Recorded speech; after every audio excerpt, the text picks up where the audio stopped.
आपको 11वीं कक्षा की हिंदी पढ़ाऊंगी, हिंदी कोर। तो हिंदी कोर में हम लोग पढ़ेंगे काव्य खंड। काव्य खंड का पहला चैप्टर जो है, पहला पाठ है, हम तो एक एक करी जाना। कबीरदास के पद है, हम तो एक एक करी जाना, ये पहला पद है। दूसरा पद है, संतों देखत जग बौराना। इसके कवि कौन है? कबीरदास, है ना, जो कि भक्ति काल के कवि हैं, निर्गुण और उसमें ज्ञान मार्ग की शाखा के कवि हैं। तो इन्हें देखने से पहले, इनको पढ़ने से पहले, इस चैप्टर के पढ़ने से पहले हम लोग थोड़ा सा हिंदी साहित्य के इतिहास में ध्यान देते हैं, क्योंकि जो भी रचनाएं आगे हमें पढ़नी है वो सभी रचनाएं किसी न किसी काल से संबंधित हैं। तो उसके बारे में आपके लिए जान लेना बहुत ही आवश्यक है। तो हिंदी साहित्य का इतिहास का काल विभाजन, तो ये काल विभाजन यानी समय सीमा में उसको बांधना। तो हिंदी साहित्य के इतिहास बहुत सारे कवि लिखे, शिवसेन सेंगर ने लिखा, ग्रियर्सन ने लिखा, लेकिन कुछ व्यवस्थित नहीं था।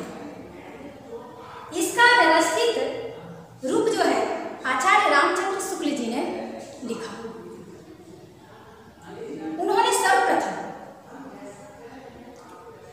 हिंदी शब्द सागर की भूमिका के रूप में हिंदी साहित्य का विकास शीर्षक से एक लेख लिखा, जो कि नागरी प्रचारणी सभा काशी से प्रकाशित हुआ 1929 ईस्वी में। उसके बाद इन्होंने सोचा कि क्यों ना प्रवृत्तियों के आधार पर, भाषा के आधार पर, इतिहास के साक्ष्य के आधार पर इन रचनाओं हम कालबद्ध करें, उनका नामकरण करें। तो इन्होंने हिंदी साहित्य का इतिहास लिखा और उसमें उसका काल विभाजन किया, उसे समय सीमा में बांध दिया। पहला उन्होंने जो नामकरण किया आदिकाल। आदि का अर्थ होता है पुराना, जो सबसे पुराना हिंदी का जो इतिहास, जो सर्वप्रथम जो पुराना था, जिसमें कि छिटपुट रचनाएं, छिटपुट प्रतियां इधर उधर बिखरी पड़ी थी, उसको इन्होंने एकत्र किया। एकत्र करके उसको आदिकाल नाम दिया। अब कहेंगे कि इसको विगाथा काल भी कहते हैं, इन्होंने तो नाम दिया आदिकाल, लेकिन कुछ आचार्यों ने उसे विगाथा काल कहा। तो विगाथा काल इसलिए कि उस समय हमारा देश छोटे छोटे टुकड़ों में बटा हुआ था और वहाँ के जो राजा थे वो आपस में एक दूसरे से लड़ते झगड़ते थे। तो उस समय के जो कवि थे वो राजाश्रित थे, राजा के दरबार में रहा करते थे। अब जब वहाँ वो रहते थे तो राजा को खुश करने के लिए उन्हें वही हेतु पंक्तियाँ किया करते थे, लिखा करते थे, कुछ गा के सुनाया करते थे, जिससे राजा खुश होते थे। उसके बदले में उन्हें कुछ मुहरें दी जाती थी, उनका जीवन यापन हो जाता था। तो उस समय के जो कवि थे, चूंकि उस समय युद्ध चलते रहता था,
बिहार के दरभंगा के रहने वाले हैं।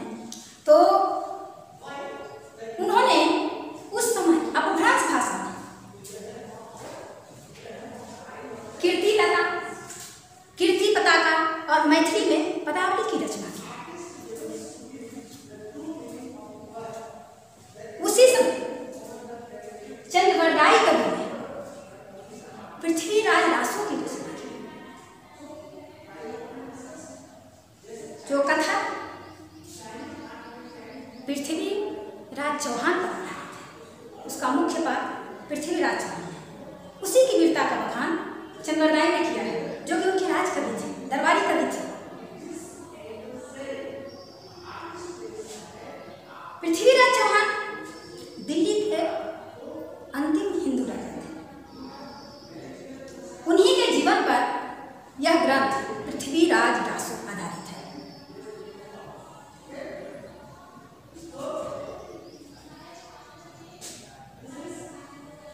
उसी समय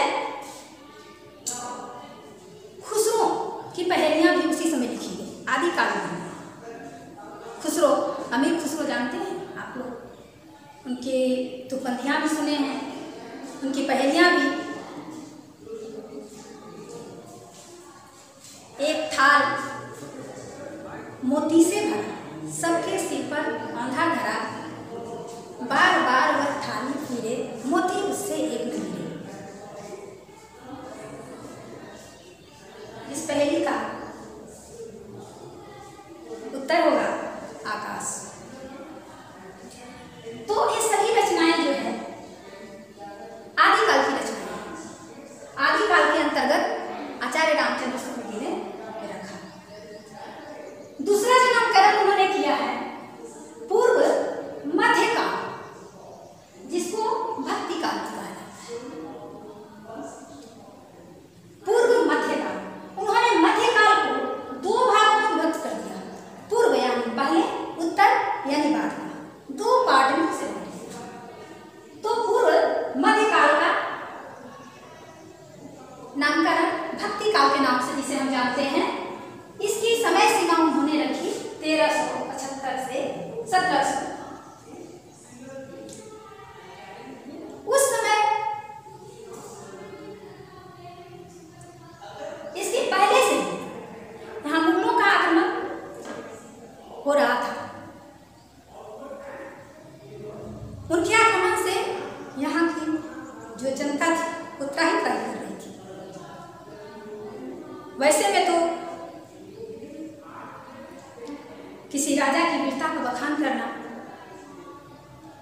लज्जाजनक माना जाता है। इसलिए उस समय के कवि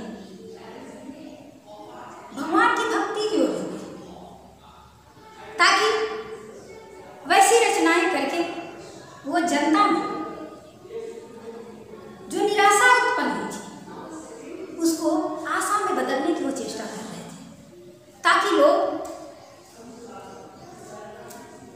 जीवन जीने के लिए उत्साहित हो, उनमें आशा का भाव जगे कि कोई ना कोई ईश्वर, कोई ना कोई ऐसी शक्ति आएगा, हमें इस दुख से छुटकारा दिलाएगा। तो उस समय भक्ति काल में जो है, भक्ति यानी भगवान की भक्ति। तो आप देखेंगे कि भगवान की भक्ति, उसमें दो तरह की भक्ति की गई।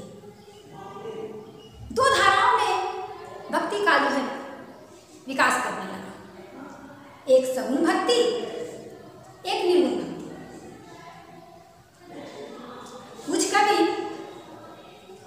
ईश्वर को बिल्कुल मानव का अवतार मानते हैं। जैसे मानव जन्म लेता है, मृत्यु को प्राप्त होता है, जो जो कर्म करता है मानव, दिखता है, हमारे सामने होता है, खाता है, पीता है, उठता बैठता है, सब गुण संपन्न होता है।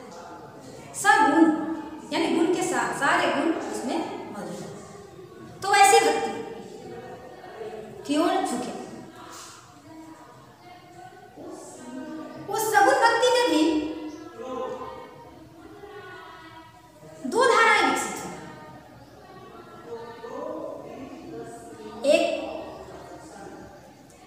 एक धारा जो है वो राम भक्ति की ओर झुका और दूसरा कृष्ण भक्ति की ओर।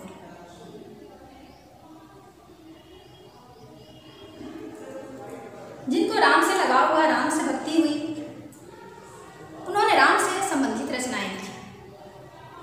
जिनका झुकाव,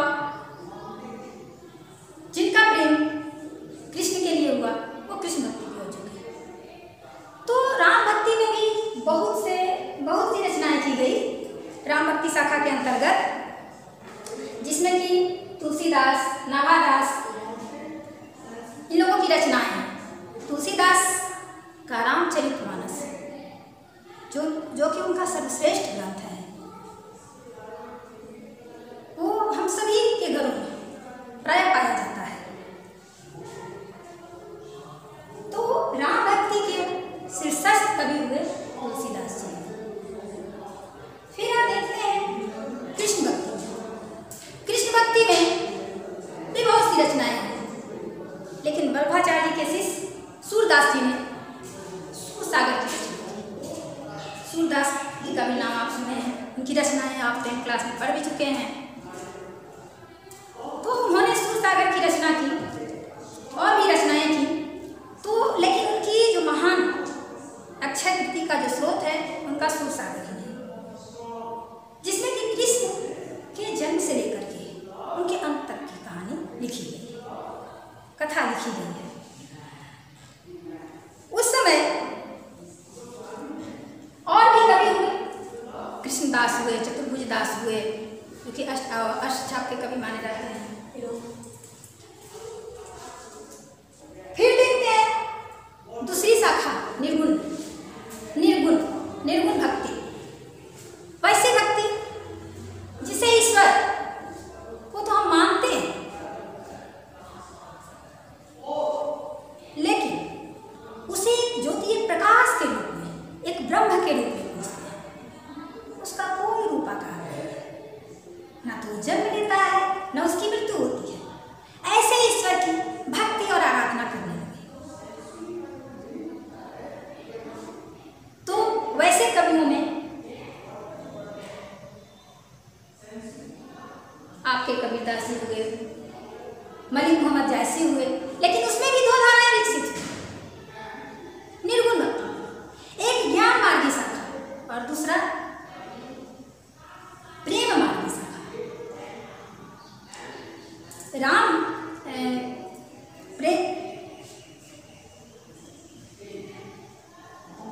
ज्ञान मार्गी शाखा में ज्ञान से संबंधित रचनाएं, जो भी कबीरदास ने अपने जीवन अनुभव किया, उस अनुभव के आधार पर जो उन्होंने ज्ञान प्राप्त किया, उसको उन्होंने अपनी रचनाओं में सम्मिलित किया और ईश्वर की भक्ति की। वैसे कवि संत कवि कहते हैं। दूसरी जो धारा है प्रेम मार्ग की धारा, प्रेमाश्रय धारा, उसमें शीर्षस्थ कवि हुए मलिक मोहम्मद जायसी। मलिक मोहम्मद जायसी, जिनकी रचना है पद्मावत, उन्होंने प्रेम के पीर की व्यंजना की है। कथा तो जो हमारे हिंदू समाज में प्रचलित था, उसी को लिया है, लेकिन कबीरदास जी जो कि ईश्वर परमात्मा को पति रूप में पूजते हैं, वहां वो पत्नी रूप में पूजते हैं।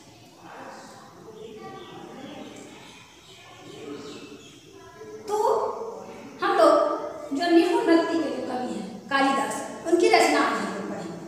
थोड़ी सी जानकारी और देख लेते हैं इसमें मध्यकाल में।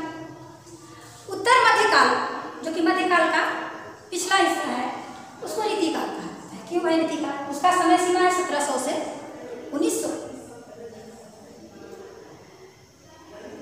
तो रीतिकाल में जो है रीति संबंधी ग्रंथ लिखे हुए, अलंकार संबंधी, रस, छंद, इन सभी पर चर्चाएं ज्यादातर, कविताएं भी लिखी गई, इसीलिए उसका नामकरण उन्होंने रीतिकाल किया।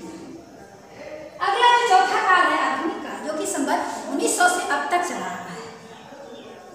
इसमें भी अभी भी रचनाएं लिखी जा रही हैं, पहले भी लिखी गई हैं। इसमें वादों का प्रचलन हुआ। छायावाद, प्रतीकवाद, प्रयोगवाद, नई कवितावाद, नई कहानी, और दिन प्रतिदिन हिंदी साहित्य का भंडार जो है अभी नई नई रचनाओं से भरे जा रहे हैं। बहुत से ऐसे कवि हो रहे हैं जो कि अभी रचनाएं कर रहे हैं। तो हम लोग आज जो पढ़ने वाले हैं, जो पाठ 1 जो कि कबीरदास का पद है, हम तो एक एक करी जाना, और दूसरा पद है संतो देखा जन्म। तो अब थोड़ा सा कबीरदास जी के जन्म, उनका जीवन परिचय जान लेते हैं। तो कबीरदास जी भक्ति काल के निर्गुण सखा के, ज्ञान मार्गी सखा के कवि थे। भक्ति काल के अंतर्गत निर्गुण, निर्गुण के अंतर्गत ज्ञान मार्गी सखा। तो इनका जन्म 1398 ईस्वी एक विधवा ब्राह्मणी के गर्भ से हुआ था। उस विधवा ब्राह्मणी ने लोक लज्जा के भय से इन्हें शिशु रूप में ही काशी, जो कि उत्तर प्रदेश में है, वहीं लहरतारा नामक तालाब के पास छोड़ गए। जब वहां एक जुलाहा दंपति, जिनका नाम था नीमा और नीरू, वे उस शिशु रूप में कबीरदास जो थे उन्हें ले गए और उनका पालन पोषण किया। लेकिन कबीरदास जी पढ़े लिखे नहीं थे। वो पढ़े लिखे नहीं थे तो कहेंगे कि भाई वो कैसे लिखे कविता। तो कबीरदास जी जो है संत थे। संत सत्संग करता है, देश के किसी भी कोने में कहीं भी आ जा सकता है, वो एक जगह कहीं टिक करके नहीं रहता है। तो इसीलिए ये घुमक्कर प्रवृत्ति के थे, बहुत घूमते थे इधर उधर, पढ़े लिखे थे नहीं। जो समझ में आया, जो अनुभव किए, जो ज्ञान उससे प्राप्त किया सत्संगों से, उसको उगा कर लोगों को पदों में सुनाया करते थे।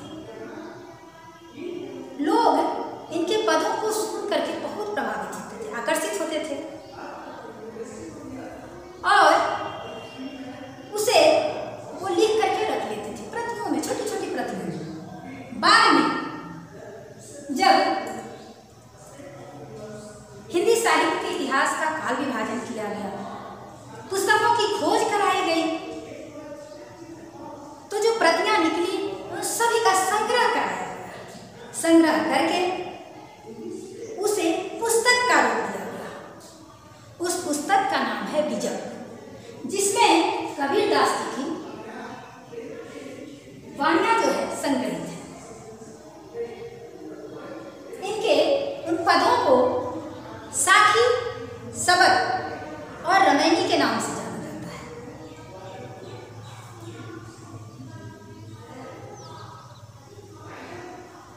ये फक्कड़ प्रवृत्ति के थे, एकदम निर्भय होकर के बातें किया करते थे।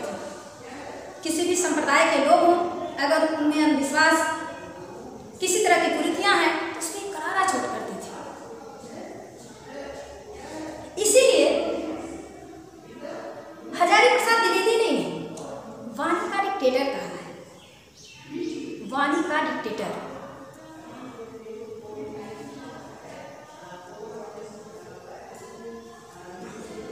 फिर भी इन्होंने, पढ़े तो नहीं थे, लेकिन गुरु तो थे इनको रास्ता दिखाने वाले, जो भी रास्ता दिखा दिया वो गुरु। तो इनके गुरु का नाम था रामानंद।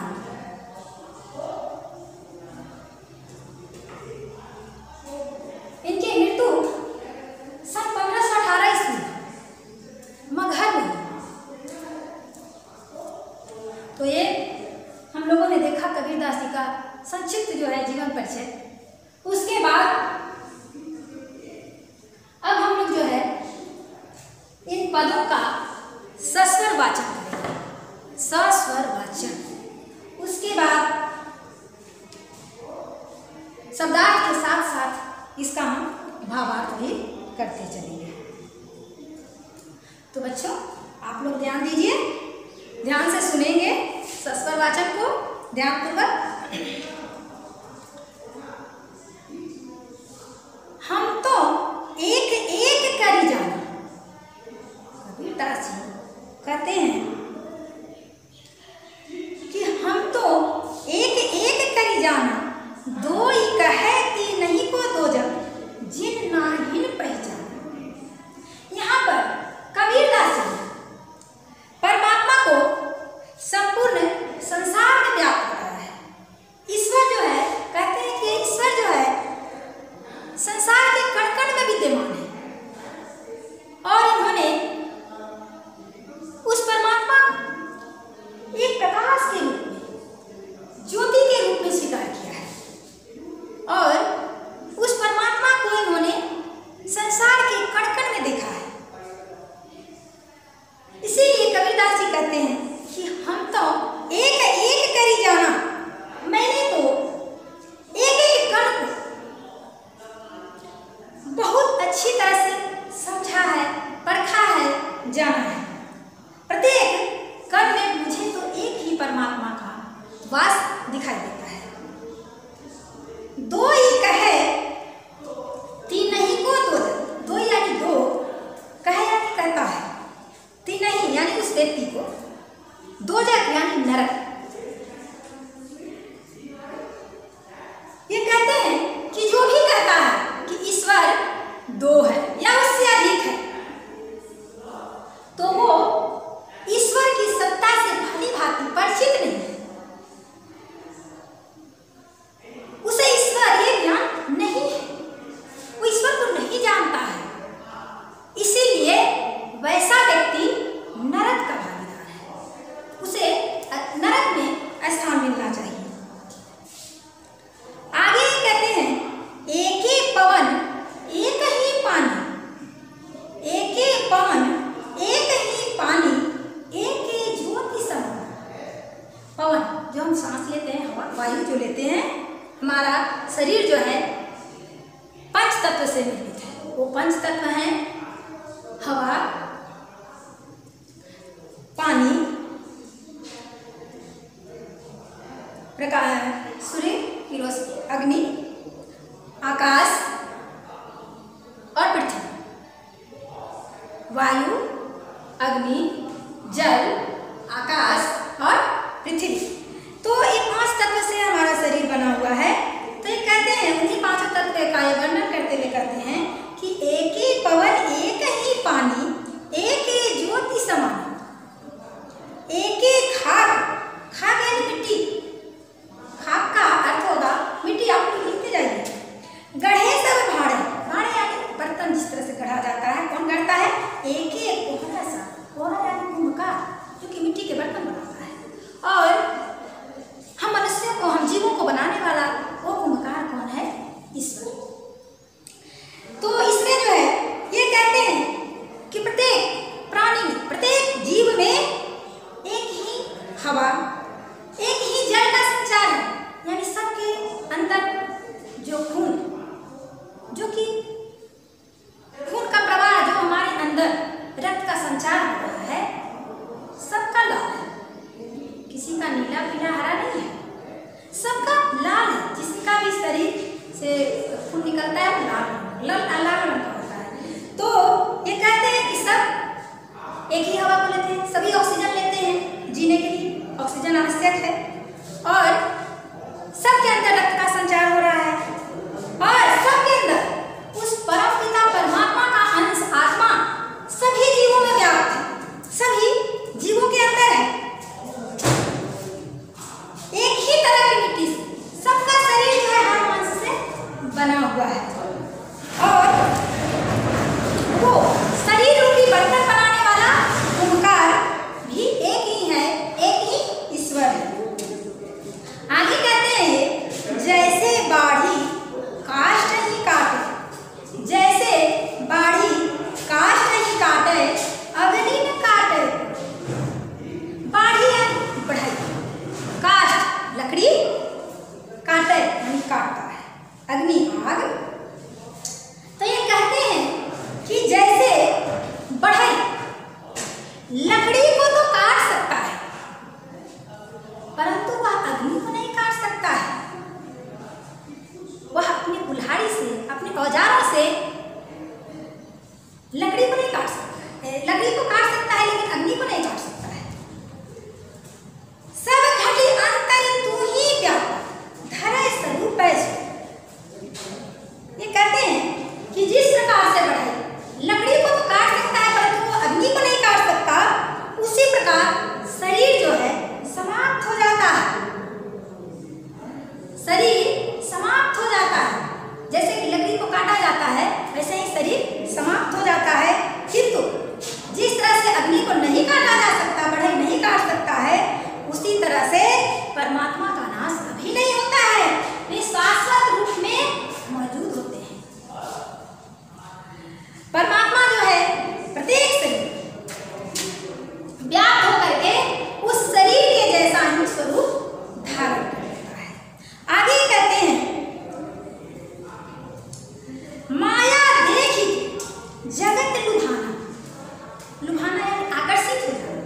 माया, माया को धन संपत्ति, अपने जो सगे संबंधी होते हैं जिनसे हम आकर्षित हो जाते हैं, उसी को माया कहा गया है। जगत यानी संसार, माया देखी के जगत लुभाना काहे रे नर गर्वाना, यानी गर्व अहंकार। निर्भय, निर्भय यानी निर्भय होकर के, भय रहित होकर के, भयहीन होकर के, भया कछु नहीं, निर्भय भया कछु नहीं व्यापय कहे कबीर दीवाना। आगे जो है कबीरदास जी वैसे अहंकारी मनुष्यों को संबोधित करते हुए कह रहे हैं कि हे मनुष्य, तुम धन संपत्ति को पा करके इस संसार को भूलकर क्यों अहंकार करते हैं, किसमें अहंकार करते हैं? कबीरदास जी कहते हैं कि जो व्यक्ति अहंकार आदि से मुक्त होता है, वह भयहीन होता है, वो निडर होता है, उसे किसी का भय नहीं सताता है, न मृत्यु का न किसी और का। उसे किसी प्रकार का भय नहीं सता सकता है। तो यहाँ कबीरदास जी ने परमात्मा को ज्योति स्वरूप में स्वीकार किया है। ईश्वर को कण कण में विद्यमान बताया है कि ईश्वर का वास संसार के कण कण में है।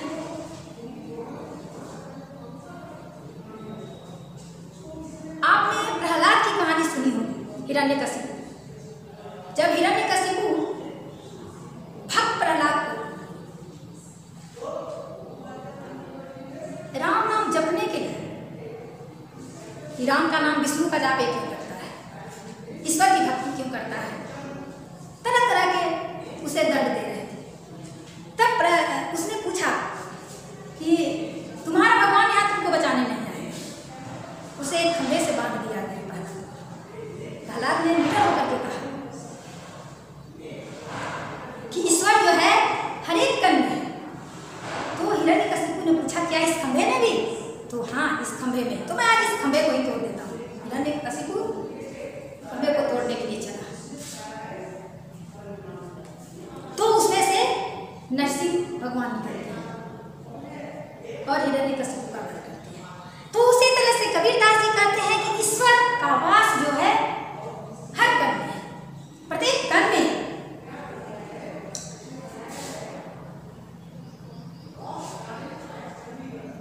इन्होंने जो भाषा का जो प्रयोग किए हैं, ये वो सदुखरी भाषा है।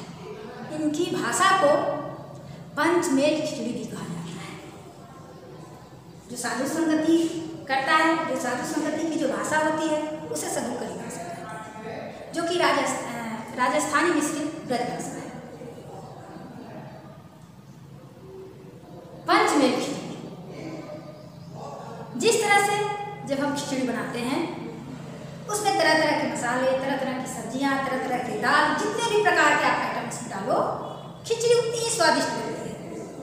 उसी तरह से इनकी भाषा भी है।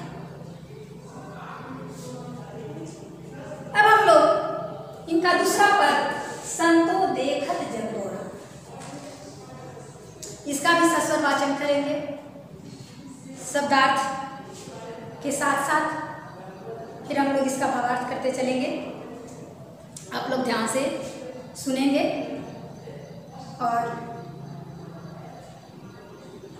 शब्दार्थ लिखते चलेंगे आप लोग। इस दूसरे पद में कबीरदास जी कहते हैं संतों देखत जग बौरा। यहाँ पर कबीरदास जी साधु संतों से, सज्जन पुरुषों से इस संसार के पागलपन की बातें बताई है कि यह संसार किस तरह का पागल है। उन्होंने आंतरिक सत्ता यानी हमारे अंदर जो परमात्मा का अंश आत्मा विद्यमान है उस बात पर बल देते हुए इन्होंने बाह्य आडंबरों पर विरोध किया है। लोग वास्तविक संसार से अनभिज्ञ रहते हैं, अनजाने में अवास्तविक संसार से संबंधित होते हैं। कबीर ने ऐसे ही लोगों को समझाते हुए कहा है कि संतों देखत जग बौरा, हे संतों, हे सज्जनों, देखो यह संसार पागल हो गया है। साच कहो तो मारन,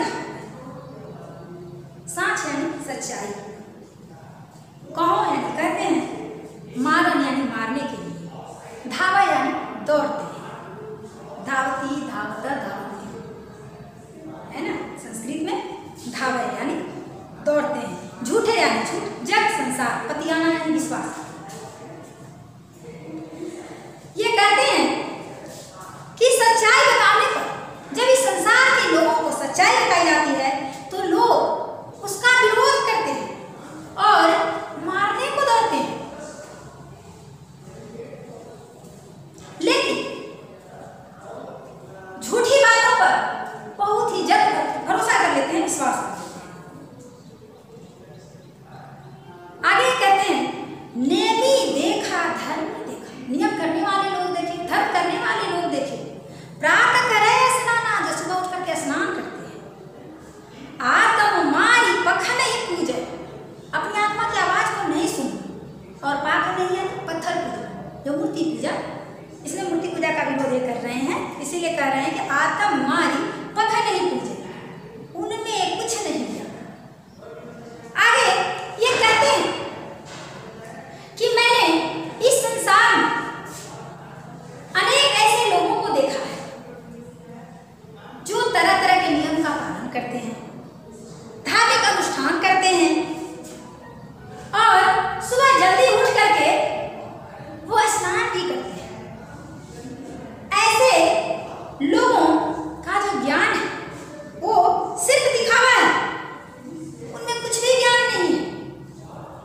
बहुतक देखा पीर औलिया, पढ़े किताब पुराना, के मुरीद तदबीर बतावे, उनमें है जो ज्ञान। आगे कबीरदास जी कहते हैं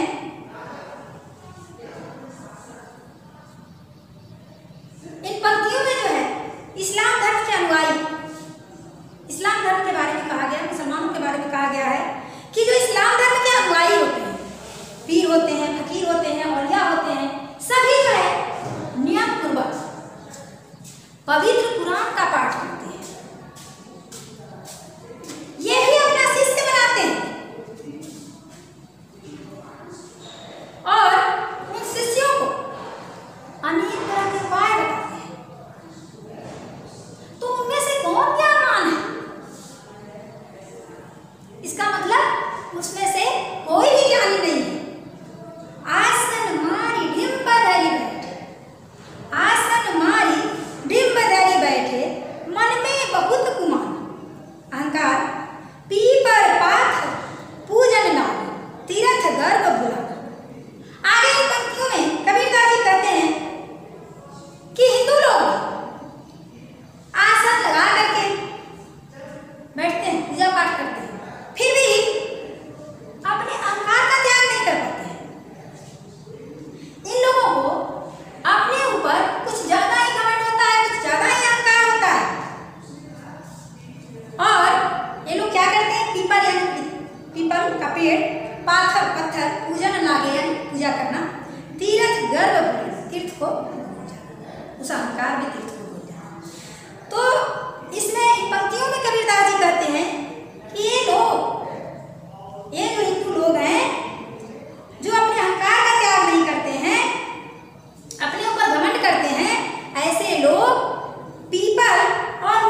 टोपी पहनना, माला पहनना, छाप तिलक जो तिलक लगाते हैं, साखी शब्द जो पद जो कवि के द्वारा जो रचित जो पद है उसके बारे में कहते हैं आत्म यानी आत्मा।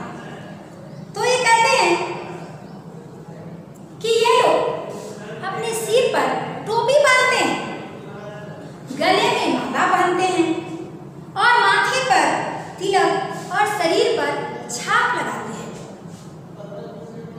ऐसे लोग साखी और शबद को भी गाना भूल गए हैं, क्योंकि इन्हें अपनी आत्मा का रहस्य का पता ही नहीं है, ये अपनी आत्मा के रहस्य को नहीं जानते हैं।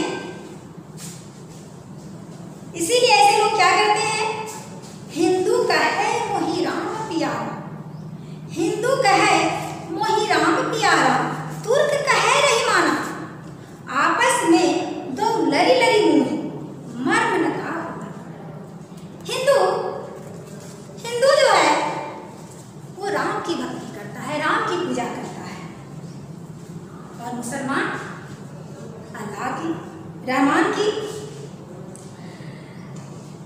इसी प्रकार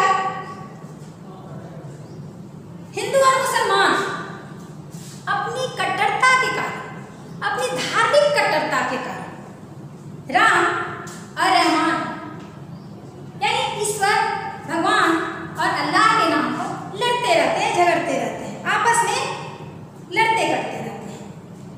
दोनों संप्रदायों में से कोई भी जो है ईश्वर की वास्तविक सत्ता से परिचित नहीं, घर घर मंत्र देत फिरत है, महिमा के अभियान गुरु के सहित सिख सब बोले अंत काल पछिता। आगे जो कवि कहते हैं कि हिंदू संप्रदाय के लोगों को अपने जस पर बहुत अहंकार होता है, बहुत अभिमान होता है, और वे घर घर जाकर के लोगों को मंत्र देते फिरते हैं। इस प्रकार केसिस और गुरु जो मंत्र देते हैं और जो उस मंत्र को ग्रहण करते हैं, तो ये दोनों ही जो है अज्ञानता के अंधकार में फंसे होते हैं, और ऐसे गुरु और शिष्य दोनों को अंत समय में पछताना पड़ता है। आगे कविता जी कहते हैं, कहे कबीर सुनो हो संतों सब धर्म भुलाना, कीर्ति के कहो यानी कितना भी कहो कहा नहीं माने, सहजे सहज समाना। इन पंक्तियों में कबीरदास जी कहते हैं कि हे संतों सुनिए, यह सब जो है भ्रांति स्वरूप भुला दिया जाता है, इनको कितना ही कहो फिर भी ये कहना नहीं मानते। उन्हें तो सहज भाव से इकट्ठा करना चाहिए, आपस में एकत्रित होकर के, अर्थात सहजता से प्रभु प्राप्ति का मार्ग अपनाना चाहिए, आपस में लड़ना नहीं चाहिए। यहाँ कबीरदास जी ने हिंदू मुसलमानों के धार्मिक आडंबरों का विरोध किया है, साथ ही यह भी बताया है कि आत्म तत्व के ज्ञान के लिए किसी धार्मिक आडंबर की आवश्यकता नहीं, ढोंग करने की आवश्यकता नहीं। पीपल पाथर पूजन लागे गुरुबाई सहित शिष्य सब बूढ़े में जो है अनुप्रास अलंकार है, आम बोलचाल की जो भाषा है सदुक्कड़ी भाषा, उसका इन्होंने प्रयोग किया है, और इसमें जो है तद्भव शब्दों की बहुलता के साथ साथ उर्दू के शब्दों का भी प्रयोग है।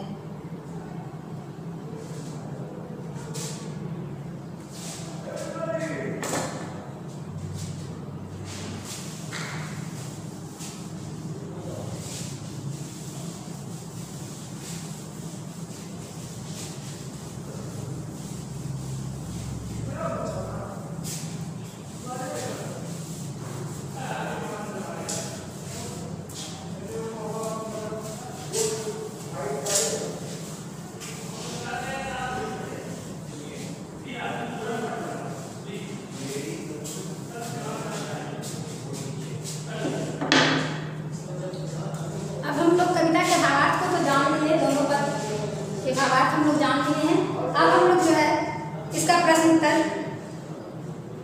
करेंगे। तो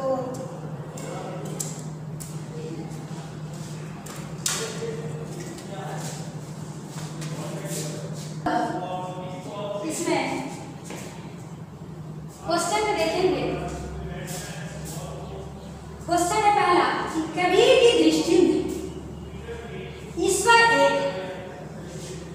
कबीर की दृष्टि में ईश्वर एक है, इसके समर्थन में उन्होंने क्या तर्क दिए हैं?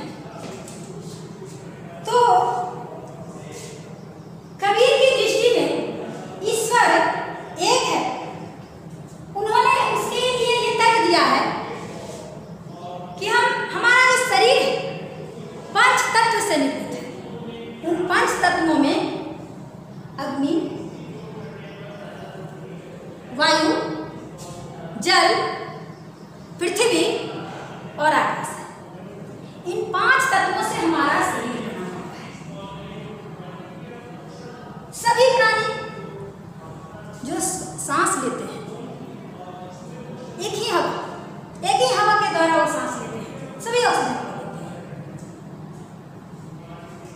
सभी के अंदर एक ही रक्त का संचार है जो कि जल का रूप है। आत्मा सबके अंदर एक ही परमात्मा का वो अंश आत्मा सभी जीवों में विद्यमान है। अग्नि रूप सभी लोगों का शरीर जो है हाड़ मांस का ही बना हुआ है।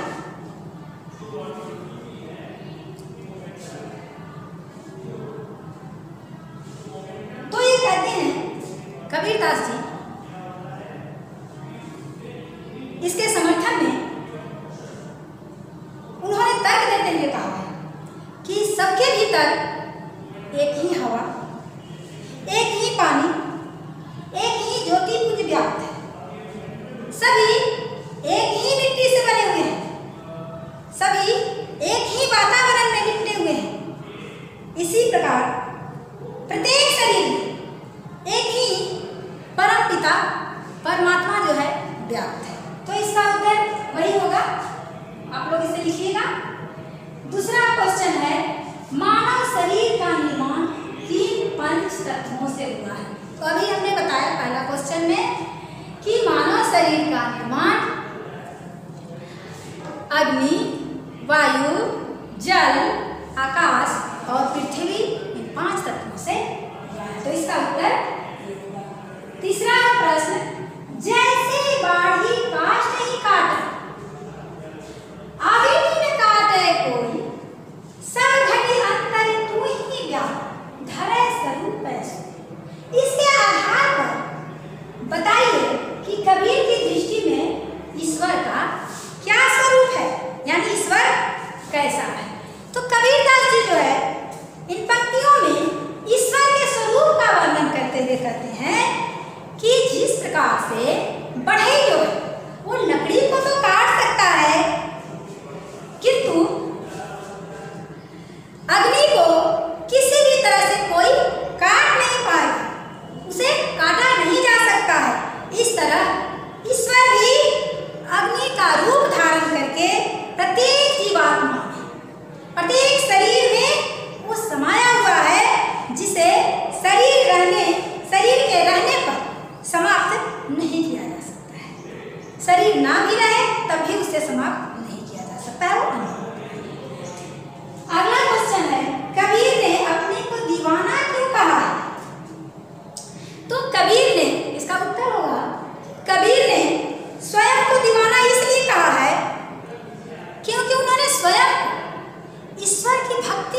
रहेगा। आप लोग इन प्रश्नों के उत्तर लिख करके लाएंगे। फिर हम कल जो है अगला चैप्टर काव्यांश से ही मीराबाई के पद हम लोग पढ़ेंगे। मीराबाई की रचना है तो उसे हम लोग पढ़ेंगे। आप लोगों को धन्यवाद।